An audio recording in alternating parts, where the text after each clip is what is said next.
ওম শান্তি। আজকের বাংলা মুরলী 29শে সেপ্টেম্বর 2024। প্রাতক মুরলী অব্যক্ত বাপ দাদা। ওম শান্তি। 3-2-20 মধুবন। বাবা বলেছেন, লক্ষ্য আর লক্ষণ সমান বানাও, সর্বভাণ্ডারে সম্পন্ন হও। আজ সর্বভাণ্ডারের মালিক ভাণ্ডারে সম্পূর্ণ তার নিজের বাচ্চাদের দেখছেন। প্রত্যেক বাচ্চা সর্বভাণ্ডারে সম্পন্ন। যে সম্পন্ন হয় তার লক্ষণ সদা প্রাপ্তিস্বরূপ তৃপ্ত আত্মা রূপে প্রতীয়মান হবে।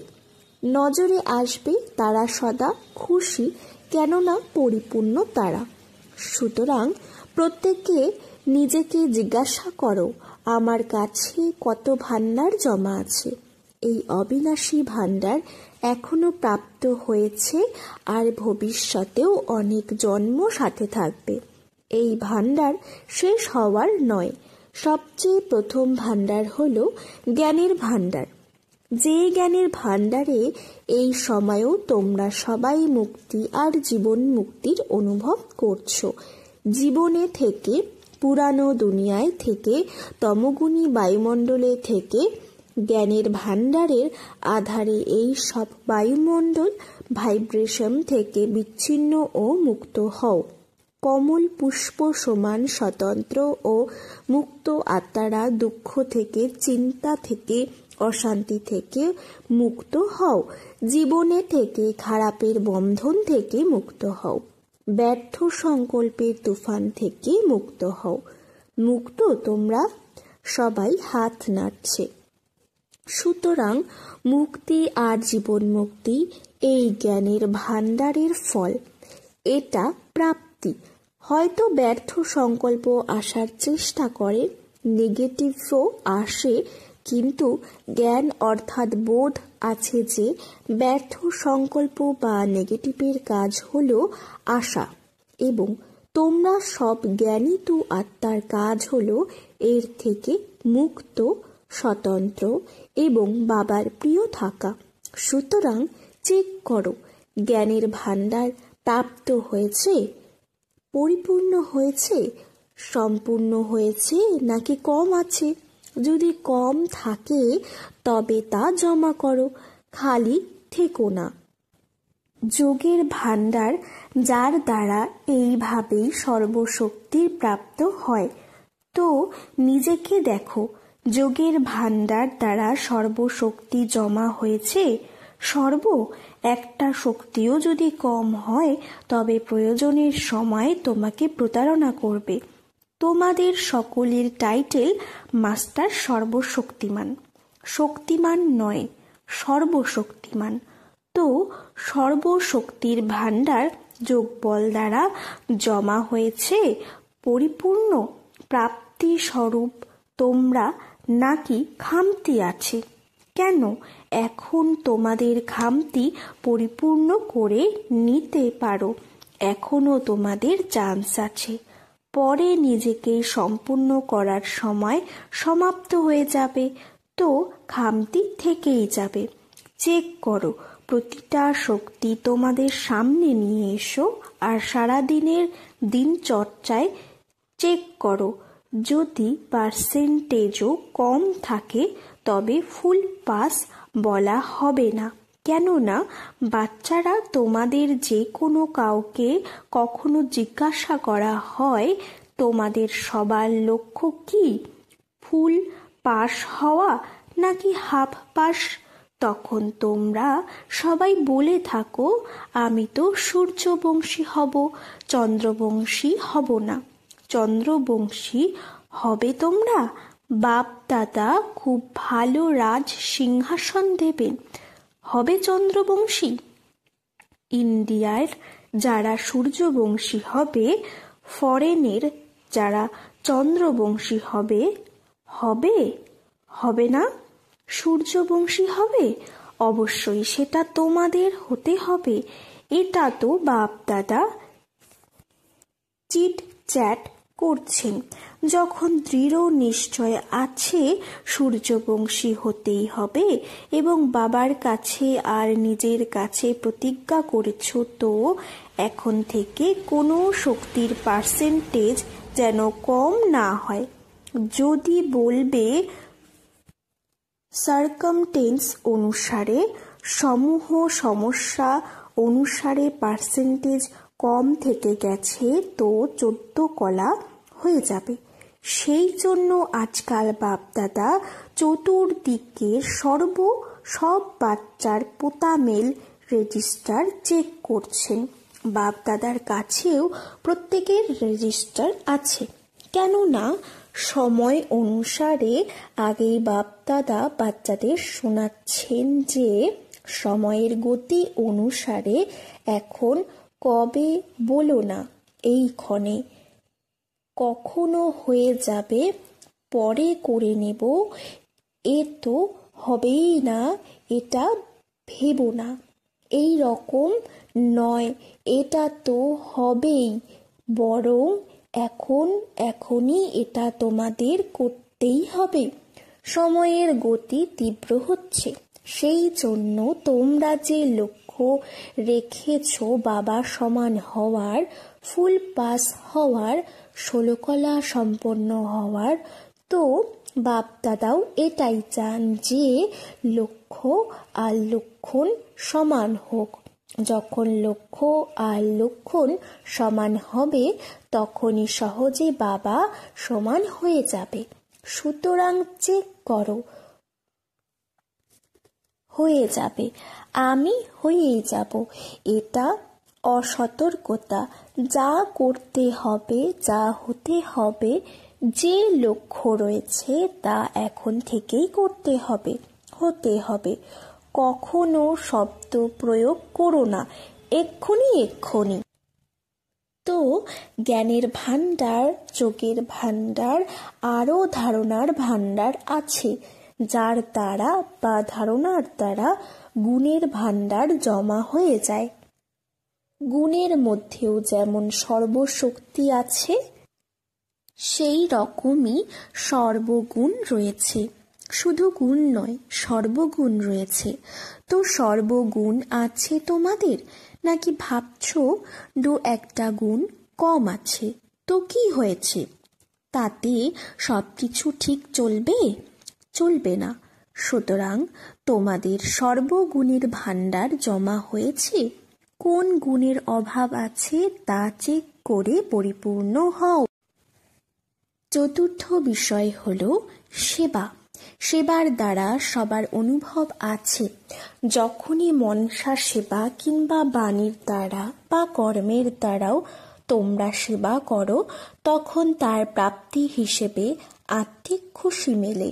তো চেক করো, সেবা দ্বারা খুশির অনুভূতি কতটা করেছ। যদি সেবা করেছ আর খুশি হয়নি, তবে সেই সেবা যথার্থ সেবা নয়। সেবাতে কোনো না কোনো খামতি আছে, সেই জন্য খুশির প্রাপ্তি হয় না। সেবার অর্থ হল আত্মা নিজেকে প্রফুল্ল, সম্পূর্ণরূপে বিকশিত অধ্যাত্ম গোলাপ খুশির দোলায় দোদুল্যমান অনুভব করবে। সুতরাং চেক করো, সারাদিন সেবা করেছ, কিন্তু সারাদিনের সেবার তুলনায় এত খুশি হয়েছে, নাকি ভাবনা চিন্তায় চলতে থেকেছে, এটা নয় এটা, এটা নয় এটা। আর তোমাদের খুশির প্রভাব এক সেবা স্থানে দ্বিতীয় সেবা সাথীদের উপরে, তৃতীয় যে আত্মাদের তোমরা সেবা করেছ সেই আত্মাদের উপরে যেন পড়ে। বায়ুমণ্ডলও যেন খুশি হয়ে যায়। এই খুশি হল সেবার ভাণ্ডার। আরেকটা বিষয়, 4 সাবজেক্ট তো এসেই গেছে, আর আছে সম্বন্ধ, সম্পর্ক, সেটাও অত্যাবশ্যক। কেন? কিছু বাচ্চা মনে করে বাপ দাদার সাথে সম্বন্ধ তো আছেই, পরিবারের সাথে সম্বন্ধ থাকলো কি থাকলো না সেটা এমন কি ব্যাপার, বাকি ক্ষতি, বীজের সাথে তো সম্বন্ধ আছেই, কিন্তু তোমাদের বিশ্ব রাজত্ব করতে হবে তো না? সুতরাং রাজ্যে তো সম্বন্ধে আসতেই হবে, সেই জন্য সম্বন্ধ সম্পর্কে আসতেই হবে। কিন্তু সম্বন্ধ সম্পর্কে তোমাদের যথার্থ ভাণ্ডার প্রাপ্তি হয় আশীর্বাদ। সম্বন্ধ সম্পর্ক ব্যতীত তোমাদের কাছে আশীর্বাদের ভাণ্ডার জমা হবে না। মা বাবার আশীর্বাদ তো আছে, কিন্তু সম্বন্ধ সম্পর্ক থেকেও আশীর্বাদ নিতে হবে। যদি আশীর্বাদ প্রাপ্ত না হয়, সর্বভাণ্ডারে সম্পন্ন আত্মাদের বাপদাদার স্মরণের স্নেহ সুমন আর নমস্কারের ফিলিংস না আসে, তবে বুঝবে সম্বন্ধ সম্পর্কে কোনো খামতি আছে। যথার্থ রীতিতে যদি সম্বন্ধ সম্পর্ক থাকে, তবে আশীর্বাদের অনুভূতি হওয়া উচিত। আর আশীর্বাদের অনুভূতি কি হবে? তোমরা অনুভাবিত না। যদি সেবা থেকে আশীর্বাদ প্রাপ্ত হয়, তবে আশীর্বাদ পাওয়ার অনুভব এটাই হবে যে অন্যদের সাথে সম্বন্ধে এসে যে কোনো কার্য করতে করতে নিজেও ডবল লাইট বা হালকা হবে, বোঝা অনুভব করবে না, এবং যাদের সেবা করেছ তোমাদের সম্বন্ধ সম্পর্কে এসে তারাও ডবল লাইট ফিল করবে। তারা অনুভব করবে যে এই সম্বন্ধে তারা সদা হালকা অর্থাৎ ইজি, ভারী বোধ করবে না। তোমাদের সাথে সম্বন্ধে আসুক কি না আসুক, কিন্তু আশীর্বাদ প্রাপ্তির কারণে উভয় তরফ নিয়ম অনুসারে ইজি হবে। তবে এতটাও ইজি নয় যে, যেমন প্রবাদে আছে যে বেশি মিষ্টিতেই অনেক পিঁপড়ে আসে। সুতরাং এত ইজিও নয়, কিন্তু তোমরা ডবল লাইট থাকবে। তো বাপদাদা বলেন, নিজের ভাণ্ডার চেক করো, তোমাদের সময় দেওয়া হচ্ছে, এখনো সমাপ্তির বোর্ড লাগানো হয়নি, অতএব চেক করো আর এগিয়ে চলো। বাচ্চাদের প্রতি বাপদাদার ভালোবাসা আছে তো না? তাই তো বাপদাদা মনে করেন কোনো বাচ্চা যেন পিছনে থেকে না যায়, প্রত্যেক বাচ্চা যেন সামনে আরো সামনে এগিয়ে যায়। চলতে চলতে দেহ অভিমান চলে আসে সমান, এবং দেহ অভিমানের কারণ হলো সমানে পূর্ণতার অভাব হয়ে যায়। তো দেহ অভিমান শেষ করার খুব সহজ সাধন রয়েছে। দেহ অভিমান আসার একটাই অক্ষর, একটাই শব্দ, সেটা জানো তোমরা। দেহ অভিমানের সেই একটি শব্দ কি? मैं বা আমি। আচ্ছা, তো কতবার তোমরা আমি আমি বলো? সারাদিনে কতবার আমি বলো? কখনো নোট করেছো? আচ্ছা, একদিন নোট করো। বারবার আমি শব্দ তো আসে, কিন্তু আমি কে? প্রথম পাঠ হলো আমি কে। তোমরা দেহ অভিমানে আমি বলো, কিন্তু বাস্তবে আমি কে? আত্মা নাকি দেহ? আত্মা দেহ ধারণ করেছে নাকি দেহ আত্মাকে ধারণ করেছে? কি হয়েছে? আত্মা দেহ ধারণ করেছে, ঠিক আছে তো না? আত্মা দেহ ধারণ করেছে, তাহলে আমি কে? আত্মা তো না। সুতরাং সহজ সাধন হলো, যখনই আমি শব্দ বলবো তখন স্মরণ করো আমি কোন আত্মা। আত্মা নিরাকার, দেহ সাকার। নিরাকার আত্মা সাকার দেহ ধারণ করেছে। তো যতবারই আমি আমি শব্দ বলবো, তত সময় এটা স্মরণ করো যে আমি নিরাকার আত্মা সাকারে প্রবেশ করেছি। যখন নিরাকার স্থিতি স্মরণ হবে, তখন অহংকারী আপনা থেকেই হয়ে যাবে, দেহবোধ শেষ হয়ে যাবে। সেই প্রথম পাঠ আমি কে, এটা স্মৃতিতে রেখে আমি কোন আত্মা স্মরণে আসতে নিরাকারী স্থিতি পাকা হয়ে যাবে। যেখানে নিরাকারী স্থিতি হবে সেখানে নিরঅহংকারী নির্বিকারী স্থিতি হয়েই যাবে।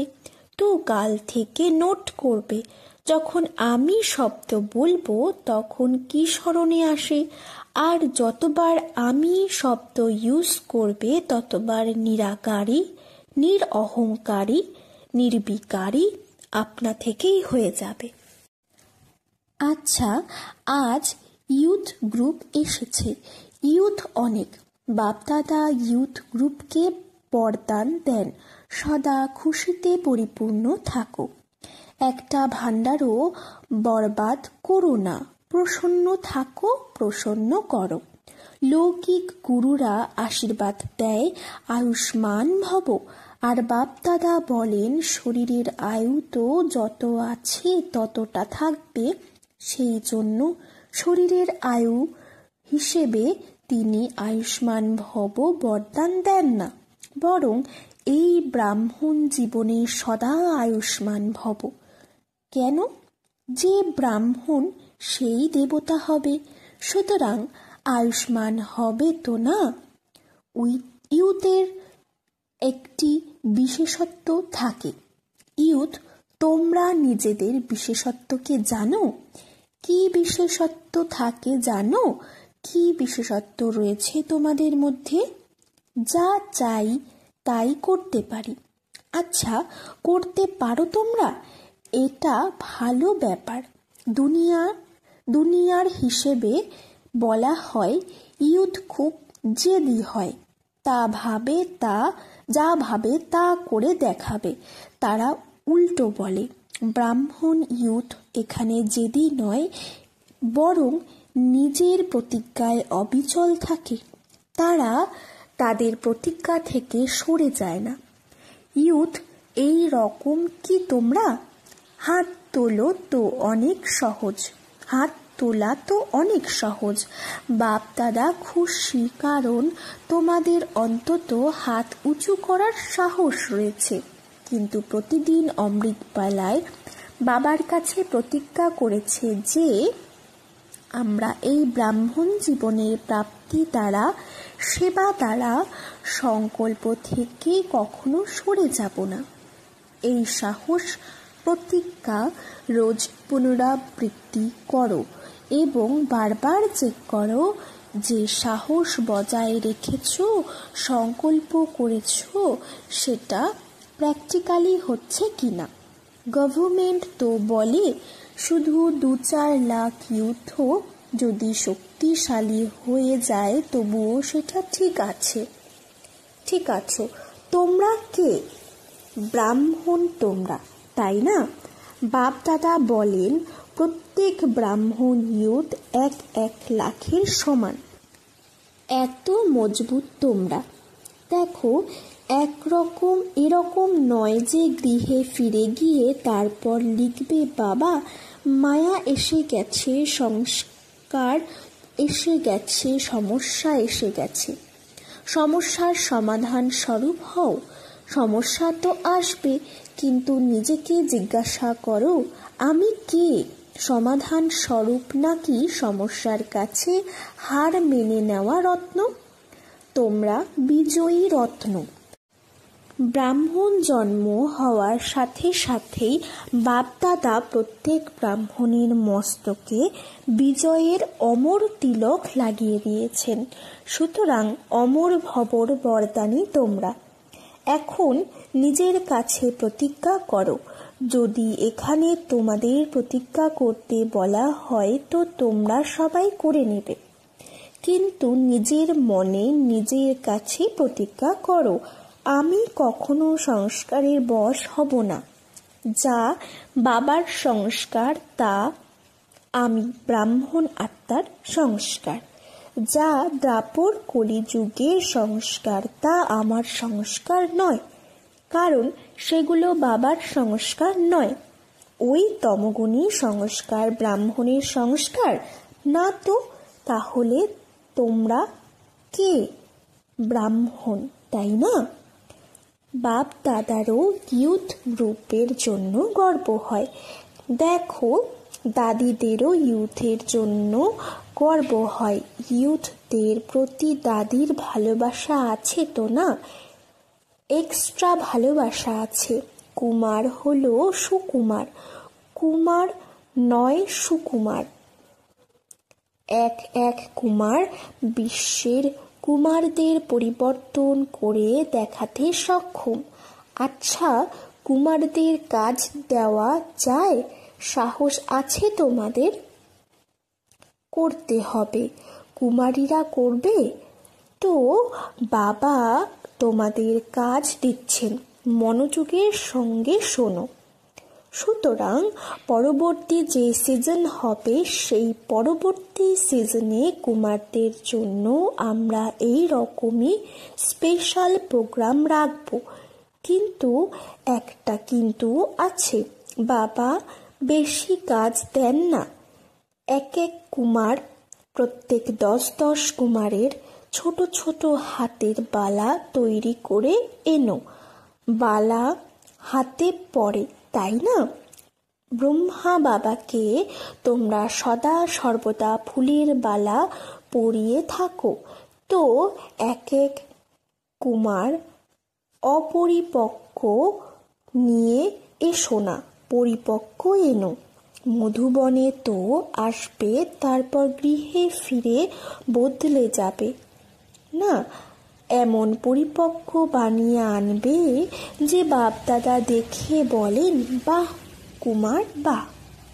এভাবে করতে তৈরি আছো তোমরা? এটা করবে? এটা একটু ভাবো। এভাবে হাত তুলো না, করতে হবে। তাদেরকে বানাতে হবে। ডবল ফরেনার্সও করবে। ডবল ফরেনার্স কুমার, হাত ওঠাও তো। তোমরাও 10 আনবে। আনবে না? ফরেনার্সও আনবে, যারা ইন্ডিয়ার তারাও আনবে। তখন যে ফার্স্ট ক্লাস কোয়ালিটি নিয়ে আসবে তাকে পুরস্কার দেওয়া হবে, খুব ভালো উপহার দেওয়া হবে, নিকৃষ্ট দেওয়া হবে না। কুমারদের প্রতি ভালোবাসা আছে তো না? গভর্নমেন্ট যদি পজিটিভ কর্ম করে এমন সর্বোচ্চ সংখ্যক কুমার পেয়ে যায় তাহলে গভর্নমেন্ট খুব খুশি হবে। যদি তোমরা প্রত্যেক 10 কুমার আনো তবে পুরো হলো কুমার ভরে যাবে। আর তখন আমরা গভর্নমেন্টকে ডাকতে পারবো, দেখো এরা কুমার, যতই হোক তাদেরকে তোমাদের আনতে হবে, বানাতে হবে। যদি তোমাদের স্থিতি, লক্ষ্য আর লক্ষণ সমান রাখো তবে সেবায় সফলতা হবে কি হবে না এই সংকল্প উঠতে পারে না, সম্পূর্ণ হয়েই আছে। শুধু তোমাদের নিমিত্ত হতে হবে। এই প্রতিজ্ঞা সদা রিভাইজ করতে থাকো। চমৎকার, তো করতেই হবে। আচ্ছা, ডবল বিদেশিও এসেছে। বাপদাদা বলেন যে ডবল বিদেশিরা বাপদাদার একটা টাইটেল প্র্যাকটিক্যালি প্রত্যক্ষ করেছে। সেটা কোনটা? বিশ্ব কল্যাণকারী যখন প্রথম স্থাপন হয়েছে তখন ভারত কল্যাণকারী হয়েছে, কিন্তু যখন থেকে ডবল ফরেনার্স ব্রাহ্মণ আত্মা হয়েছে তখন বাবার বিশ্ব কল্যাণকারী টাইটেল প্র্যাকটিক্যালি প্রত্যক্ষ হয়েছে। সেই জন্য বাপদাদার ডবল ফরেনারদের প্রতি বিশেষ গর্ব হয়। বাপদাদা দেখেছেন যে ডবল ফরেনার্স সেবার এক অবিরাম চেষ্টায় লেগে আছে, কোনো কোনা যেন বাকি না থেকে যায়। মুরুলির মাঝখানে হঠাৎ বাপদাদার সামনে 2 কুমার স্টেজে চলে এলো, যাদের স্টেজ থেকে নামানো হয়েছে। আচ্ছা, তোমরা খেলার মধ্যে খেলা দেখেছ, এখন বাপদাদা বলছেন সাক্ষী হয়ে খেলা দেখেছ। এনজয় করেছো। এখন 1 সেকেন্ডে একদম দেহ থেকে স্বতন্ত্র পাওয়ারফুল আত্মিক রূপে স্থিত হতে পারো। Full stop. বাপদাদা অনেক পাওয়ারফুল ড্রিল করিয়েছেন। আচ্ছা, এই অভ্যাসই সব সময় মাঝখানে মাঝখানে করা উচিত। এই মুহূর্তে কার্যে আসলে আর পর মুহূর্তে কার্য থেকে পৃথক সাকারী তথা নিরাকারী স্থিতিতে স্থিত হয়ে যাও। এইভাবেই এই একটা অনুভব তোমরা দেখেছ। যখন কোনো সমস্যা থাকবে তখন এই রকমই 1 সেকেন্ডে সাক্ষী দ্রষ্টা হয়ে সমস্যাকে একটা সাইড সিন মনে করে, তুফানকে তোহফা বা উপহার মনে করে তাকে পার করো। এই অভ্যাস আছে না? ভবিষ্যতে তো এই রকম অভ্যাসের আবশ্যকতা হবে। Full stop. কোয়েশ্চেন মার্ক নয়, এটা কেন হলো, এটা কিভাবে হলো, হয়ে গেছে। Full stop. আর নিজের ফুল শক্তিশালী স্টেজে স্থিত হয়ে যাও। সমস্যা নিচে থেকে যাবে, তোমরা উঁচু স্টেজ থেকে সমস্যাকে সাইড সিন হিসেবে দেখতে থাকবে। আচ্ছা, চতুর্দিকে সর্বভাণ্ডারের সম্পন্ন আত্মাদের সদা সব সময় প্রাপ্তিতে পরিপূর্ণ সহাস্য আনন্দিত আত্মাদের সদা বাবার কাছে করা প্রতিজ্ঞা জীবনে প্রত্যক্ষ করায় এমন জ্ঞানিত আত্মাদের, যোগিত আত্মা বাচ্চাদের, যারা সদা লক্ষ্য আর লক্ষণকে সমান করে, এমন বাবা সমান আত্মাদের সদা সব সময় সর্বভাণ্ডারের স্টক করে এবং স্টপ লাগানো তীব্র পুরুষার্থী শ্রেষ্ঠ আত্মাদের বাপদাদার স্মরণের স্নেহ সুমন আর নমস্কার। বরদান: সমস্ত পরিস্থিতিকে শিক্ষক মনে করে তার থেকে পাঠ পড়ে অনুভবী মূর্ত ভব। কোনো পরিস্থিতিতে ঘাবড়ে যাওয়ার পরিবর্তে অল্প সময়ের জন্য তাকে শিক্ষক মনে করো। পরিস্থিতি তোমাকে বিশেষ দুটো শক্তির অনুভবী বানায়। এক হলো সহন শক্তি, আরেক হলো মোকাবিলা করার শক্তি। এই দুটো পাঠ পড়ে নাও, তবে অনুভবী হয়ে যাবে। যখন তোমরা বলেই থাকো যে আমি তো ট্রাস্টি, আমার কিছু নেই, তখন আবার পরিস্থিতিতে ঘাবড়ে যাও কেন? ট্রাস্টি মানে সব কিছু বাবাকে হস্তান্তরিত করে দিয়েছ, সেই জন্য যা হবে ভালোই হবে। এই স্থিতিতে নিশ্চিন্ত সমর্থ স্বরূপে থাক। স্লোগান: যার মেজাজ বা স্বভাব মিষ্টি হয় সে ভুল করেও কখনো অন্যকে দুঃখ দিতে পারে না। ওম শান্তি।